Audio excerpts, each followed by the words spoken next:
So we all know this is yet to come.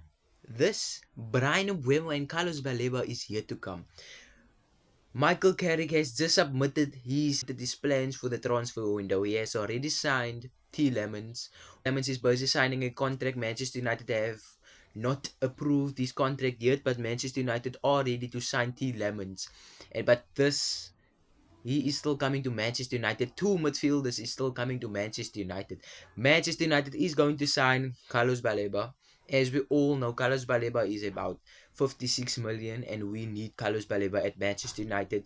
This man will perform well. So now we have Andy Santos, Bruno Fernandes, Kobe Mainu, Mason Mount. We have actually a lot of midfielders that we do not know what is going to happen with, but T Lemons is also going to be in the midfield section as well as Carlos Baleba. I just try to think which player would I have mentioned if I told you guys the third midfield that United was signing. So please just comment down below. Comment down below if you know which player I'm talking about. He plays for France.